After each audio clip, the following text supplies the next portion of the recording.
Saudara, kasus korupsi Pertamina yang menguak fakta dugaan adanya Pertamax oplosan menimbulkan keresahan di masyarakat. Masyarakat yang niatnya ini membeli Pertamax untuk kualitas yang lebih baik justru malah dirugikan. Lalu kemana masyarakat harus melapor jika merasa dirugikan dan bagaimana pula pengawasan SPBU agar tidak merugikan konsumen? Kita akan bahas soal ini bersama dengan sejumlah narasumber di pagi ini. Melalui sambungan daring sudah ada Direktur LBH Jakarta Muhammad Fadil Alfatan. Selamat pagi Mas Fadil. Pagi Mbak. Kemudian ada anggota Komisi 12 DPR RI dari fraksi Partai Amanat Nasional Mas Edi Suparno. Selamat pagi Mas Edi. Selamat pagi, Assalamualaikum warahmatullahi wabarakatuh. Waalaikumsalam. Kemudian ada pengamat ekonomi energi Universitas Gadjah Mada, sudah ada Pak Fahmi Radi. Selamat pagi Pak Fahmi. Pagi Disti, Assalamualaikum. Waalaikumsalam warahmatullahi wabarakatuh. Saya ke Mas Fadil dulu. Mas Fadil, jadi apa yang kemudian membuat LBH akhirnya membuat satu gerakan begitu ya, satu inovasi membuka pengaduan, posko pengaduan, dan sejak kapan posko pengaduan ini sudah dibuat dan berapa banyak laporan pengaduan yang sudah masuk sampai saat ini? Ya, terima kasih Mbak Disti. Jadi sejak Kejaksaan Agung menetapkan 7 tersangka terkait dengan dugaan tindak pidana korupsi tata kelola minyak mentah dan produksi kilang ini, yang di dalamnya juga mengumumkan adanya modus dugaan blending atau bahasa yang berkembang di masyarakat ini pengoplosan. Kami itu banyak dihubungi oleh berbagai pihak, oleh masyarakat khususnya, banyak didatangi dan mengadukan mengenai persoalan ini. Mereka bertanya soal ini aspek hukum dan hak asasi manusianya seperti apa, dan kemudian jika betul itu terjadi dan kami dirugikan, apa yang bisa dilakukan. Dan itu ternyata berjalan sangat masif gitu ya. Kami pun penuh mendapatkan pengaduan juga melalui media sosial maupun hotline yang kami miliki gitu. Dan berdasarkan pemantauan media sosial juga yang kami lakukan, ternyata sudah ada keresahan, bahkan kemarahan masyarakat gitu ya terkait dengan polemik ini. Nah, atas dorongan itu dan kami nilai belum ada kepastian terkait dengan juga polemik ini, maka kami memutuskan untuk melakukan respon cepat, yaitu membuka pos pengaduan bagi masyarakat yang merasa mengalami kerugian atas dugaan polemik ini gitu ya. Dan adapun tujuannya adalah kami sebenarnya ingin membuat ini lebih jelas dan lebih konkret saja gitu ya, mewadahi, memfasilitasi apa yang jadi keresahan masyarakat untuk kemudian didalami dan dipelajari lebih lanjut kira-kira permasalahan apa yang terjadi dan langkah atau advokasi atau langkah hukum apa yang bisa dilakukan gitu ya, seiring dengan langkah-langkah yang sudah dilakukan oleh aparat penegak hukum maupun DPR RI dalam konteks pengawasan gitu ya. Jadi pada intinya kami ingin mengkanalisasi gitu kira-kira apa yang menjadi keluhan masyarakat, dan kemudian nantinya ini harapannya juga dapat untuk membantu proses yang berlangsung. Oke, jadi memang LBH ini berinisiatif untuk memfasilitasi dengan adanya keresahan masyarakat, kemudian kemarahan masyarakat yang belum jelas ini duduk perkaranya seperti apa dan ujungnya kemana. Nah, kalau dari DPR sendiri, Mas Edi Suparno, Komisi 12 DPR RI, fungsi kontrol pengawasan dari DPR sendiri seperti apa? Setelah kemarin Komisi 12 DPR RI memang sudah melakukan sidak di 2 SPBU kalau tidak salah, di milik Pertamina dan juga swasta di kawasan Cibubur. Ya, terima kasih Mbak Disti. Pertama yang telah kita lakukan, satu adalah memanggil Pertamina. Telah memanggil Pertamina, khususnya pelaksana tugas harian Dirut PT Pertamina Patraniaga telah kami panggil dan telah dilakukan RDP. Dan di dalam rapat dengar pendapat tersebut, di akhir rapat dengar pendapat, disampaikan bahwa tidak ada BBM oplosan sebagaimana yang disampaikan. Jadi kita memegang kata-kata dari direksi Pertamina Patraniaga dalam hal ini. Nah, di lain pihak memang kita mendengarkan bahwa pihak aparat penegak hukum mengatakan bahwa ada oplosan itu. Nah, saya dalam hal ini ingin menghimbau kepada masyarakat, kepada pihak-pihak yang berkepentingan, termasuk juga dalam hal ini media, agar kita tunggu dulu hasil pendalaman penyelidikan dari aparat penegak hukum maupun juga yang dilakukan oleh Pertamina saat ini untuk mengetahui apakah benar-benar ada atau tidak oplosan tersebut. Jangan sampai saat ini di tengah pendalaman kasus ini kita justru menambah keresahan masyarakat. Kalau ternyata tidak ada dan tidak ditemukan bukti adanya pengoplosan tersebut, ya kan masyarakat resah untuk suatu hal yang percuma. Nah, tetapi kalau ternyata ada, kami mendorong agar proses hukum ini dijalankan dengan konsekuen. Bahkan kami juga akan nanti memanggil kembali Pertamina karena melakukan pembohongan di rapat dengar pendapat. Karena Pertamina dari awal mengatakan tidak ada oplosan tersebut.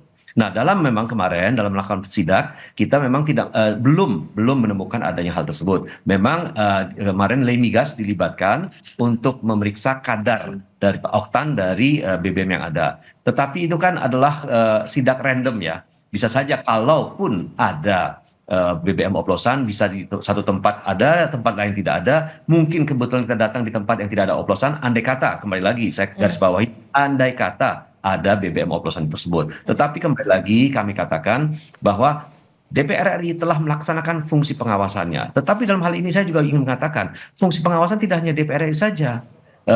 Ada fungsi pengawasan di internal Pertamina. Oleh siapa? Oleh komisarisnya. Komisaris PT Patraniaga, pemegang selaku wakil dari pemegang saham Pertamina, termasuk juga Pertaminanya sebagai pemegang saham dari Pertamina Patraniaga. Itu pun pengawasan yang kami rasa perlu diperkuat untuk kedepannya. Oke, tapi kan kita jadi masyarakat yang biasanya membeli gitu ya Pertamax RON 92 yang memang betul-betul tidak ingin membeli BBM yang subsidi, bahkan kita belinya BBM non subsidi. Wajar begitu ketika kita justru resah dan malah bingung sekarang. DPR Pertamina bilangnya tidak ada pengoplosan dan segala macam. Kemudian Kejaksaan Agung mengatakan memang ada dugaan pembayaran RON 92 tapi yang ada produknya RON 90 begitu ya dugaannya. Nah, ini jadi posisinya DPR ini nanti investigasinya apakah nanti akan percaya begitu saja begitu ya dengan Pertamina atau kemudian nanti berdiri sendiri, oke, kita akan membuat atau menggelar melaksanakan atau panja atau pansus begitu soal ini, investigasi memang secara menyeluruh dan juga transparan agar masyarakat juga bisa melihat secara jelas begitu, clear begitu, Mas Edi. Ya, memang pengawasan kami saat ini sejauh ini dalam melaksanakan RDP rapat dengar pendapat dan untuk menerima penjelasan dari Pertamina. Tentu kita tidak akan berhenti di sini saja karena kembali lagi seperti yang kami sampaikan di dalam rapat dengar pendapat Pertamina mengatakan tidak ada oplosan, sementara pihak aparat penegak hukum mengatakan oplosan itu ada. Nah, ini ada dua berita dan masukan yang conflicting ini tentu kami kaji lebih lanjut setelah masing-masing melakukan pendalaman. Jadi kita berikan masing-masing waktu, baik itu pihak kejaksaan maupun Pertamina untuk melakukan pendalaman, untuk memahami secara benar-benar apakah itu oplosan itu ada atau tidak. Kalaupun ternyata ada oplosannya, tentu kami tidak akan berhenti di sini saja. Yang tadi disampaikan bahkan meningkat menjadi panja, bahkan pansus pun itu bisa kita lakukan. Dan ini merupakan hal yang serius tentunya karena BBM merupakan kebutuhan masyarakat yang esensial. Dan kedua, BBM yang disampaikan itu adalah BBM yang disubsidi pemerintah. Nah, sehingga memang kita punya kewajiban untuk melakukan penelaahan lebih lanjut untuk mengetahui apa akar permasalahannya dan apakah benar-benar ada permasalahan terkait oplosan ini. Karena kan ini masalahnya ada dua, dugaan tindak pidananya. Satu, dugaan tindak pidana impor yang direkayasa dalam artian bahwa sesungguhnya kapasitas kilang di Indonesia bisa melakukan pengolahan daripada BBM tersebut, ternyata dibilang tidak sehingga harusnya impor. Dan kedua, dugaan tindak pidananya adalah oplosan. Jadi ada dua hal yang memang nanti akan ditindaklanjuti lebih lanjut. Oke, saya ke Pak Fahmi. Pak Fahmi, dari kacamata Anda sebagai pengamat ekonomi energi Universitas Gadjah Mada, ini kan jangan sampai kemudian jadi bola liar lah yang kemudian menggerus kepercayaan masyarakat begitu. Karena tidak hanya masyarakat juga yang paling dirugikan, tapi juga pemerintah, juga kerugian negara juga kita taksir diperkirakan Kejaksaan Agung ini hampir tembus 200 triliun. Kemudian Pertamina juga pasti merugi karena apa? Kemarin kita sudah melihat masyarakat sudah mulai beralih begitu ke SPBU milik swasta. Ya, pertama saya ingin mengatakan keyakinan saya itu ya bahwa pelaku tindak pidana eh, korupsi termasuk blending itu adalah mafia migas gitu ya. Mhm. Ini tercermin dari komposisi yang tertangkap tadi ada elit-elit pengambil keputusan dan juga swasta gitu ya. Jadi saya dulu pernah menjadi anggota tim anti mafia migas yang ketuanya Faisal Basri dan modus yang digunakan sama persis gitu ya, termasuk dalam blending gitu ya. Nah, barangkali lebih tepat menggunakan blending gitu ya. Kalau oplosan itu kan konotasinya kan negatif, Mhm. miras oplosan misalnya. Mhm. Nah, blending itu sesungguhnya sangat common praktis di dunia perminyakan gitu ya. Hanya jangan sampai itu kemudian digunakan untuk tindak pidana korupsi gitu ya. Nah, saya juga meyakini bahwa blending itu ada. Karena pertama dasarnya adalah yang disampaikan oleh Kejaksaan Agung. Kedua, kami dulu pernah menyaksikan juga blending yang dilakukan oleh Petra di Singapura itu ya. Dan ini sama persis modus yang dilakukan. Nah, pada waktu itu modusnya dengan blending itu em, jadi sulit untuk menetapkan berapa harga pokok produksinya. Sehingga blending yang dia dijual atau diimpor ke Pertamina itu di markup gitu ya. Mhm. Nah, ini hal yang sama juga terjadi gitu ya. Blending dengan mencampur antara Pertamax dan Pertalite dengan menambahkan zat tertentu gitu ya. Tapi invoice yang dimintakan adalah harga Pertamax, padahal sebagian besar itu dalam blending itu adalah eh, Pertalite gitu ya. Nah, ini saya kira em, blending tadi terjadi gitu ya. Tapi yang barangkali yang perlu dicegah tadi, ini timbul ketidakpercayaan konsumen itu atau masyarakat ini akan menimbulkan risiko itu ya.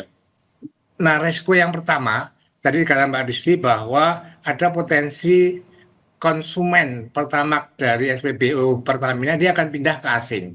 Maka Pertamina akan kehilangan konsumen, itu satu. Nah, kemudian yang kedua, ini agak berbahaya gitu ya, menimbulkan resiko tadi, ketidakpercayaan yang meluas dan ini sudah terjadi gitu ya. Ini akan menimbulkan em, atau memicu gitu ya, migrasi dari eh, Pertamax yang karena diyakini itu hasil brandingan tadi gitu ya dengan harga Pertamax, maka kemudian dia pindah ke Pertalite yang harganya lebih murah. Mhm. Atau konsumen akan berpikir gitu ya, saya bayar Pertamax dapat Pertalite, ya mendingan saya bayar Pertalite saja yang lebih murah. Mhm. Nah, kalau ini terjadi, maka ini akan membengkakkan gitu ya subsidi dan memberatkan bagi APBN. Nah, inilah yang mestinya harus segera dicegah gitu ya. Jangan sampai kemudian meluas itu Mbak Disti. Mhm. Mhm. Oke, termasuk juga harus dimitigasi begitu ya potensi-potensi yang bisa ditimbulkan akibat adanya dugaan korupsi yang dilakukan oleh petinggi-petinggi dari anak perusahaan Pertamina, Patraniaga begitu ya. Ya tadi disebutkan oleh Pak Fahmi Radi, salah satunya tadi migrasi dari konsumen-konsumen Pertamax yang biasanya membeli di Pertamina, kemudian bermigrasi beralih ke SPBU swasta. Kemudian yang biasanya mungkin membelinya Pertamax begitu, dengan adanya bola liar dalam tanda kutip ini, justru malah ya udahlah kita beli Pertalite aja sekalian. Justru ini dampaknya adalah akan membebani subsidi BBM dan APBN negara. Nah, bagaimana Mas Edi melihat ini? Sudah adakah mitigasi-mitigasi yang nantinya akan dilakukan? Jangan sampai kemudian ini jadi benar-benar nyata gitu, terlihat. Ya, pertama saya mungkin juga apa yang disampaikan oleh Pak Fahmi tadi bisa saja menjadi realita, tetapi kita juga melihat sebaliknya bahwa masyarakat tuh membeli Pertamax itu karena mereka tidak mau membeli Pertalite dengan pertimbangan keawetan mesin, terus kemudian performa dan lain-lain, sehingga ada kemungkinan mereka kemudian beralih untuk menggunakan BBM Pertamax yang dibeli misalkan saja di SPBU swasta, tetapi juga bisa beralih untuk membeli BBM dengan kadar dan kualitas yang lebih tinggi lagi. gitu. Nah, itu bisa saja terjadi.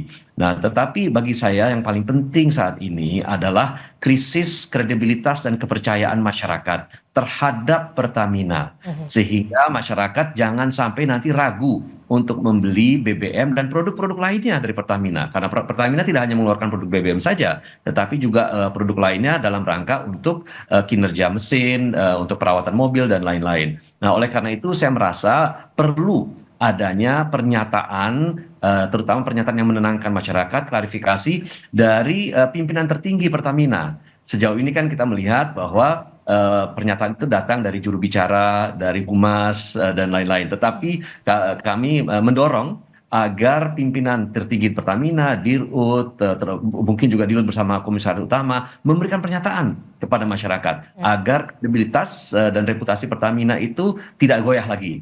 Itu yang kami rasa sangat penting. Dan kami juga meminta agar proses pendalaman penyelidikan saat ini khususnya di Pertamina bisa dipercepat. Karena ini menyangkut krisis kepercayaan masyarakat yang harus segera kita tenangkan. Jadi ini salah satu dari bentuk pengawasan yang kami lakukan agar Pertamina secara segera dan secara transparan melakukan pendalaman dan bisa memberikan klarifikasi yang utuh kepada masyarakat.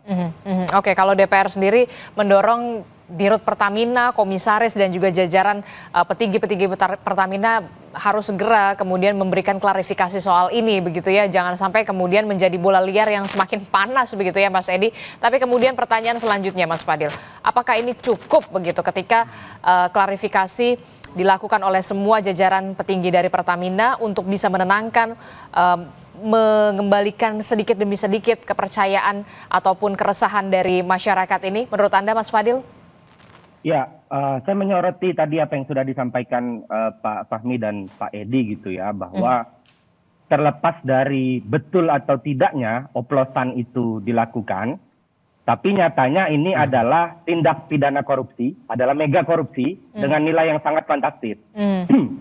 Nah, dalam konteks itu memang betul kepercayaan publik menjadi menurun drastis gitu ya terhadap Pertamina yang punya kewenangan atau punya kewajiban untuk memberikan pelayanan publik atau PSO. Nah, hal ini yang menurut kami penting untuk disoroti.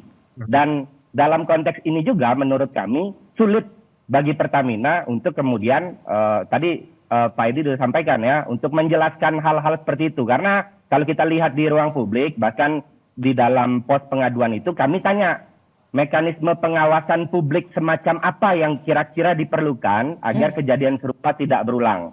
Yang kami tangkap sementara ini dari data yang kami kumpulkan, publik menyaksikan apa yang disampaikan gitu ya oleh Pertamina. Artinya apa? Artinya menurut kami hal ini perlu disikapi serius dan kiranya tidak cukup apabila hanya Pertamina yang menyampaikan itu. Ini perlu ada suatu proses pemeriksaan atau pengujian yang lebih objektif, yang lintas pihak, dengan melibatkan para expert gitu ya, atau bahkan juga ada perwakilan dari masyarakat untuk kemudian menemukan fakta-fakta yang betul-betul kredibel, yang ketika itu disampaikan masyarakat tidak lagi khawatir gitu ya terkait dengan apa yang terjadi, atau bahkan masyarakat sudah punya aspirasi ketika memang betul-betul oplosan itu terjadi gitu. Itu yang menurut kami penting, karena selama ini statement yang dikeluarkan, tadi sudah disampaikan Pak Edi, statement yang dikeluarkan oleh pihak Pertamina atau Pertamina Patraniaga itu masih bernuansa sanggahan,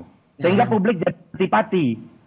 Ngelihatnya tuh dalam tanda petik ya, jijik jadinya, ini udah begini kok, bukannya menyatakan keprihatinan, minta maaf dan comply dengan proses hukum yang ada, tapi justru buru-buru menyanggah.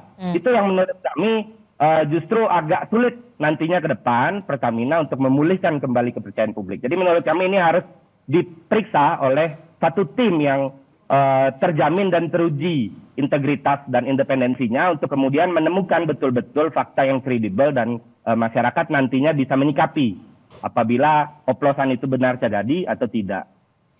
Oke, jadi ya sebenarnya kalau dilihat gitu ya Mas Edi, Pak Fahmi gitu ya, yang dilakukan Pertamina ketika klarifikasi salah, nggak klarifikasi juga salah begitu ya, bingung juga begitu. Tapi kemudian harus ada manajemen krisis yang harus dilakukan oleh Pertamina dan juga pemerintah dengan cepat, dengan sigap begitu ya. Termasuk juga soal bagaimana penyidikan yang dilakukan oleh Kejaksaan Agung ini bisa dilakukan secara terang benderang. 9 orang sudah ditetapkan tersangka begitu ya, termasuk juga perlu tidak kemudian memanggil komisaris-komisaris yang tadi Anda sebutkan Pak Edi juga punya andil, punya tanggung jawab untuk bisa melakukan pengawasan selama ini. Benarkah demikian? Jangan dijawab dulu, tetaplah bersama kami akan kembali usai jeda di Sapa Indonesia Pagi. Terima kasih Anda masih bersama kami di Sapa Indonesia Pagi. Saudara, kita masih membahas bagaimana polemik dugaan BBM oplosan begitu ya, yang kemudian kita lihat banyak sekali timbul keresahan dari masyarakat dan bisa dikatakan ya ini melukai hati rakyat begitu ya. Saya masih bersama dengan Mas Edi Suparno, Mas Fadil dan juga Pak Fahmi. Pak Fahmi, kalau Anda melihat ini kan sudah ditetapkan ada 9 orang, tadinya 7 orang tersangka, kemudian ada penambahan lagi 2 tersangka masih pimpinan dari anak perusahaan Pertamina. Anda melihat masih ada dugaan keterlibatan pihak lain eksternal Pertamina bahkan atau kemudian di internal Pertaminanya sendiri, termasuk juga tadi Mas Edi mengatakan ini juga harus dilakukan pendalaman terhadap komisaris-komisaris karena memang komisaris-komisaris ini juga punya andil untuk bisa bertanggung jawab dalam melakukan pengawasan. Mas Fahmi. Ya, kalau melihat komposisi yang ditangkap ini tidak tanggung-tanggung gitu ya. Dirut utama, Direktur Pemasaran, Direktur Kilang, nah mereka semua punya kewenangan itu ya, sehingga dengan sangat mudah dia melakukan berbagai penghalangan untuk memperbesar impor tadi, kemudian terjadilah manipulasi gitu ya. Nah, kalau tadi saya katakan mafia migas berdasarkan pengalaman kami sebelumnya, tadi saya katakan mafia migas itu merupakan persekutuan gitu ya, para pengambil keputusan baik di BUMN, di pengusaha dan di pemerintahan juga yang dia punya kewenangan itu ya. Nah, oleh karena itu memang perlu ada pendalaman-pendalaman itu ya. Nah, internal Pertamina menurut saya juga ada dugaan juga ada yang terlibat di holding gitu ya. Itu kan yang Petraniaga itu kan anak perusahaan. Nah, itu di holding. Ini kaitannya dengan bahwa minyak mentah Indonesia itu sebelum diekspor harus ditawarkan ke Pertamina. Nah, kemudian dengan berbagai alasan itu Pertamina akan menolak tadi. Maka keluarlah izin ekspor tadi. Nah, paling tidak yang mengeluarkan izin ekspor ini barangkali juga perlu diperiksa itu ya. Karena mungkin ada keterkaitan untuk menghambat tadi penggunaan BBM di kilang kita itu ya. Nah, kemudian saya tadi merespon Pak Edi, saya setuju dengan Pak Edi bahwa kalau bisa Dirut dan Komut Pertamina Holding itu membuat pernyataan. Tapi menurut saya itu tidak cukup gitu ya. Bahkan mohon maaf kalau Pak Prabowo membuat pernyataan pun di tengah keresahannya sudah meluas itu nggak akan percaya. Nah, satu-satunya yang harus dilakukan adalah pembuktian melalui pengujian itu ya. Pengujian dengan sampel beberapa SPBU yang dilakukan oleh yang kredibel gitu ya, apakah Migas atau juga perguruan tinggi untuk ikut menguji tadi.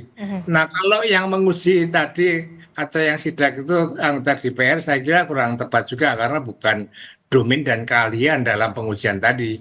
Nah, kalau sudah diuji oleh tim independen tadi, kemudian terbukti bahwa itu tidak benar, sekarang ini gitu ya, itu tidak benar, nah maka hasil pengujian itulah digunakan sebagai dasar untuk menyampaikan di publik gitu.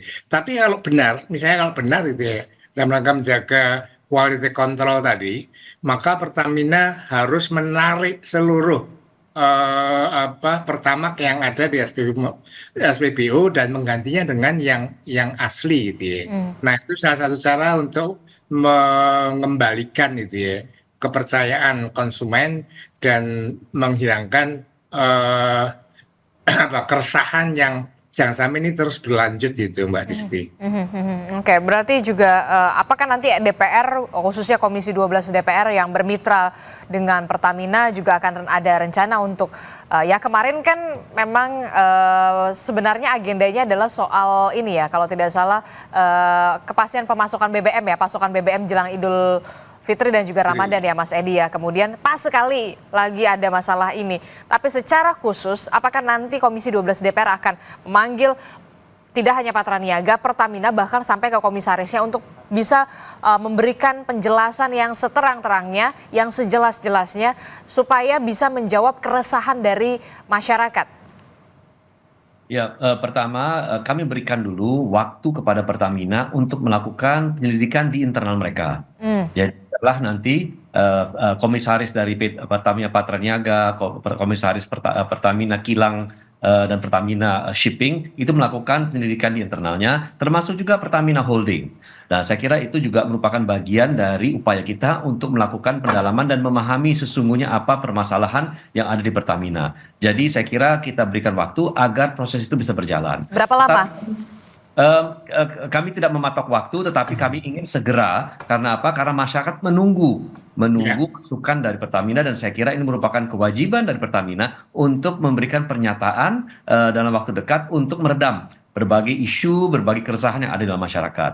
Namun di lain pihak, kami juga telah mengusulkan kepada Pertamina agar dibentuk tim independen dari berbagai pihak yang memiliki integritas dan kredibilitas yang tinggi. Tadi Pak Fahmi mengatakan di universitas diajak, kalangan akademisi telah kami usulkan juga, dan dan pihak-pihak yang memiliki kredibilitas dan kedudukan integritas yang tinggi di masyarakat agar bisa melakukan penelaahan ya untuk melihat apakah hal tersebut memang betul-betul dioplos atau tidak. Karena di dalam rapat dengar pendapat kan pihak Pertamina mengatakan kepada kami tidak melakukan pengoplosan. Kami mencampur aditifnya gunanya adalah untuk meningkatkan performa. BBM, tetapi tidak akan meningkatkan atau merubah RON-nya gitu. Nah, jadi ya, pernyataan itu pun telah kami inventarisir ya untuk kemudian diuji kembali apakah benar demikian atau tidak. Jadi proses masih berjalan, tetapi kami yakin bahwa kita semua bekerja cepat, termasuk Pertamina dalam hal ini bekerja cepat karena masyarakat menunggu kabar, menunggu klarifikasi. Kita punya kewajiban untuk memberikan ketenangan kepada masyarakat yang saat ini memang sedang gundah gulana. Termasuk juga salah satunya yang kemudian pemberian izin ekspor dan juga impor dari BBM ini yang kemudian juga harus diselidiki begitu ya. Siapa ini sebenarnya yang punya kewenangan ini, Mas Edi? Saya kira kan mengapa izin impor itu diberikan, karena di dalam rapat di internal Pertamina ketika kemudian memutuskan bahwa kilang-kilang di dalam negeri itu tidak mampu untuk mengolah hasil minyak yang dihasilkan sehingga terpaksa harus mengimpor. Saya kira itu intinya di situ. Yang memberikan izin impor mungkin saya tidak mau masuk ke dalam substansi hukumnya karena itu bukan ranah saya, itu adalah ranah aparat penegak hukum.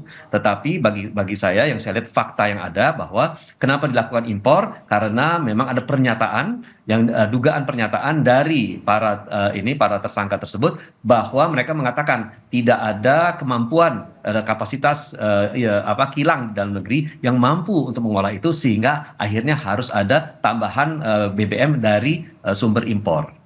Oke, saya ke Pak Fahmi. Pak Fahmi, kalau kita lihat kan kalimat blending ini sering sekali mengemuka ya di media gitu beberapa hari terakhir setelah kasus ini mencuat begitu ya. Sebenarnya blending itu memang ada dan diperbolehkan ketika mencampurkan warna saja dan juga zat aditif, dan itu blendingnya di mana, storage-nya di mana kalau untuk Indonesia, apakah itu bisa dilakukan di Indonesia atau kemudian bisa dilakukan di luar negeri, di Singapura begitu. Dari kasus yang pernah Anda tangani begitu ya, Satgas Mafia Migas pada saat itu, kesulitannya apa sih sebenarnya pengungkapan kasus ini? Ya, blending tadi saya katakan sebagai common practice di dunia perminyakan gitu ya. Bahkan berbagai negara di kilang-kilangnya itu juga melakukan blending tadi, tapi dengan tujuan tertentu gitu ya. Nah, dan di yang pernah kami lihat itu dulu blendingnya di kilang minyak yang ada di Singapura. Nah, tapi sekarang berdasarkan keterangan dari Kejaksaan, blending tadi itu dilakukan di salah satu depo gitu ya. Nah, sesungguhnya dalam blending itu tidak dibutuhkan alat yang canggih-canggih amat gitu ya. Tapi yang dibutuhkan adalah storage, tempat penyimpanan. Nah, di tempat penyimpanan itu kemudian di blend gitu ya. Misalnya yang di Jakarta, saya memperkirakan itu ya, dalam blending itu 20% itu Pertamax, 80%-nya Pertalite. jadilah hasil blending tadi gitu ya. Mestinya dinamakan pertamik gitu ya mestinya. Nah, tapi kemudian yang ditagihkan oleh eh, manipulasi tadi gitu ya, itu full pertamak. Nah, itulah terjadi blending yang digunakan untuk kepentingan dalam penyalahgunaan kekuasaan dalam korupsi tadi gitu ya.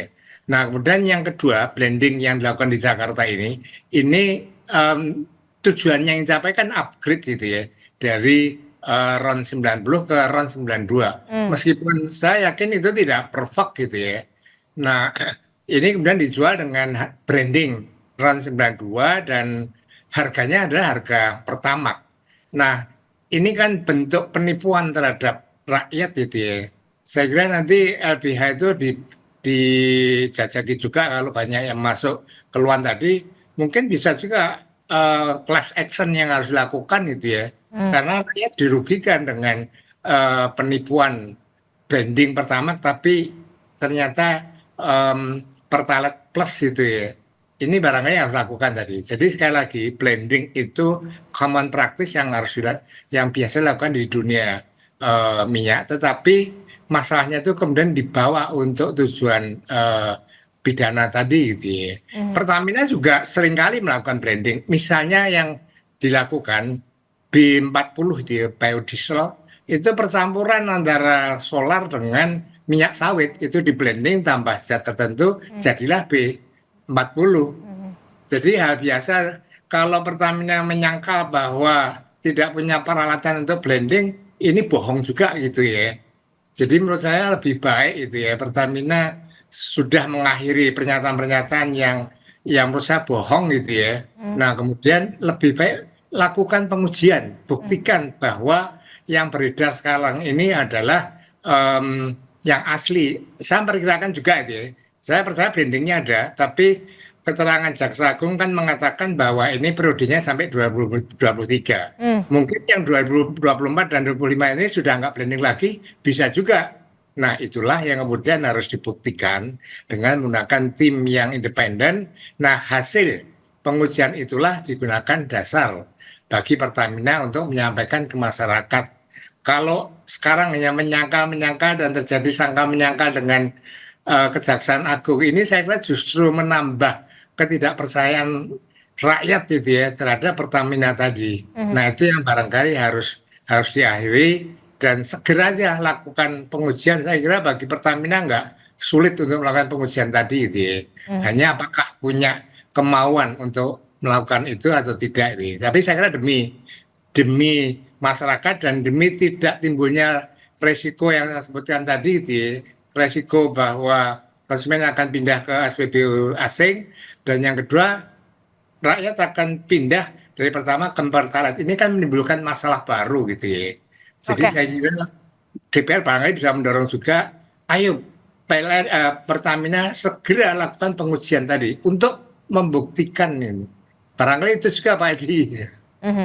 Termasuk juga melibatkan pihak-pihak eksternal ya yang independen begitu untuk bisa melakukan investigasi, tidak hanya investigasi internal Pertamina, kemudian memeriksa Pertamina juga begitu ya. Ini kan juga jadi pertanyaan juga pastinya bagi kita masyarakat, terutama juga Mas Fadil begitu ya. Mas Fadil, terakhir, setelah nanti ada laporan sudah masuk, berapa yang sudah masuk, apakah nanti tindak lanjutnya akan seperti apa? Apakah akan dibawa ke DPR atau kemudian akan mengajukan langkah hukum selanjutnya ke persidangan, atau langkah hukum selanjutnya akan seperti apa? Seperti apa, Mas Fadil?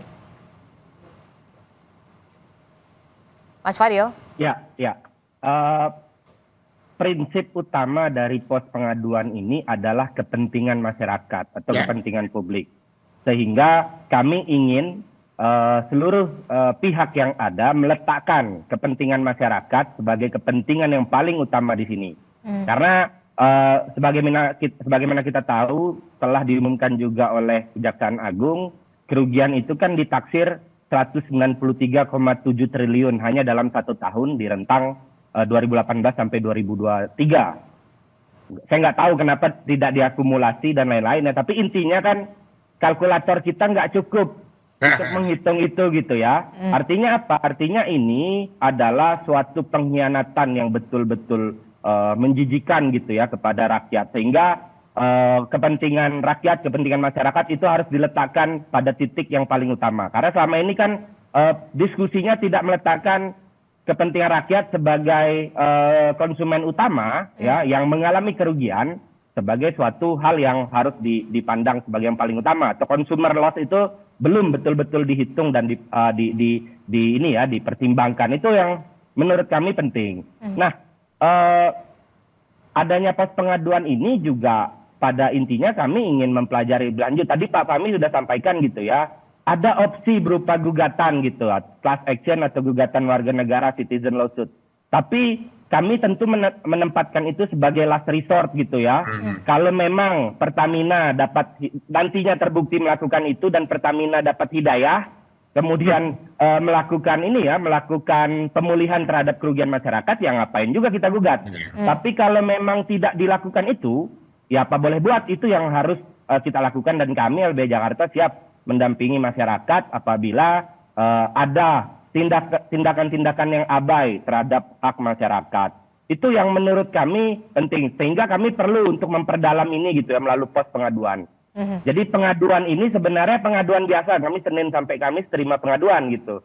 Tapi menjadi luar biasa karena polemik ini menurut kami belum disikapi secara serius gitu ya oleh pihak yang utamanya tertuduh dalam hal ini Pertamina gitu.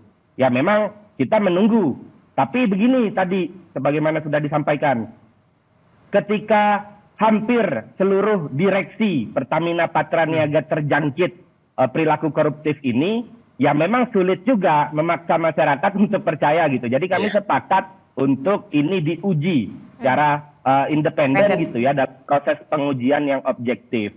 Karena kalau tidak, risiko-risikonya seperti apa yang dipaparkan Pak Fahmi gitu ya, masyarakat sebagai konsumen utama bahan bakar minyak yang berguna atau diandalkan bagi kehidupan sampai dengan saat ini, ya akan mengambil alternatif lain gitu ya dengan adanya polemik ini. Itu yang menjadi prinsip kami gitu, Mbak Adisti. Oke, Mas Edi, terakhir Mas Edi, kan kita lihat kemarin Pak Presiden Prabowo Subianto bahkan juga sempat buka suara soal ini ketika ditanyakan oleh rekan-rekan media begitu ya. Bahkan Pak Prabowo mengatakan kita akan bersihkan, kita akan tegakkan hukum, semua di atas kepentingan rakyat adalah yang utama. Untuk kasus ini perlu tindakan cepat. Kemana lagi selain ke DPR, ke Kejaksaan Agung yang kemudian sampai saat ini memang Kejaksaan Agung masih terus melakukan penyidikan soal kasus ini. Mas Edi. Memang itulah saluran yang disediakan saat ini untuk agar proses hukum ini dilaksanakan secara tuntas oleh aparat penegak hukum. Kami di DPR selaku pengawas mitra kami, yaitu salah satunya adalah Pertamina, kami melakukan penelaahan dan memberikan waktu kepada Pertamina untuk melakukan pendalaman terhadap permasalahan ini, mulai dari pucuk pimpinan Pertamina sampai dengan akar-akarnya di Pertamina Patraniaga, Pertamina International Shipping maupun kilang Pertamina Internasional. Jadi kita minta supaya dilakukan penelaahan secara komprehensif agar betul-betul kita ingin tahu akar permasalahan di mana, siapa saja kira-kira yang juga ikut dalam proses yang memutuskan pada akhirnya kilang itu tidak mampu di dalam negeri untuk mengolah. Ini hal-hal ini yang sekarang kita tunggu. Tetapi memang tidak bisa itu dilakukan secara ekspres karena kan seperti dikatakan, ini sudah terjadi dari tahun 2018 sampai 2023. Jadi kita untuk merunut itu kembali ke belakang butuh waktu. Tetapi memang kita bekerja betul-betul sungguh-sungguh dan bekerja betul-betul ekstra keras agar masyarakat bisa segera menerima masukan dan informasi secara komprehensif. Dan terakhir mungkin juga perlu ada pada akhirnya nanti putusan hukumnya itu memberikan efek jera yang seberat-beratnya kepada mereka yang terlibat di dalamnya, karena pertama kita sudah tahu bahwa BUMN itu kompensasi fasilitas yang diterima oleh pejabat BUMN itu luar biasa besarnya. Apalagi kemudian berlaku koruptif ya. Nah ini saya kira juga harus menjadi efek jerah termasuk terhadap pejabat-pejabat BUMN lainnya agar tidak melakukan tindakan yang serupa. Karena mereka sudah digaji dengan sangat besar begitu, tapi kemudian ternyata kok masih melakukan tindakan-tindakan koruptif semacam ini begitu ya. Terima kasih Mas Edi Suparno, Pak Fahmi Riyadi telah bergabung bersama kami. Mas Fadil, kita akan pantau terus bagaimana kelanjutan dari kasus ini. Apakah ini hanya sebatas 9 orang tersangka? Apakah nanti akan ada penambahan tersangka lainnya? Terima kasih Bapak-bapak, sehat selalu. Assalamualaikum, selamat pagi. Salam. Fadil, Mbak Disti. Waalaikumsalam. Assalamualaikum Mbak Edi dan Mas Fadil.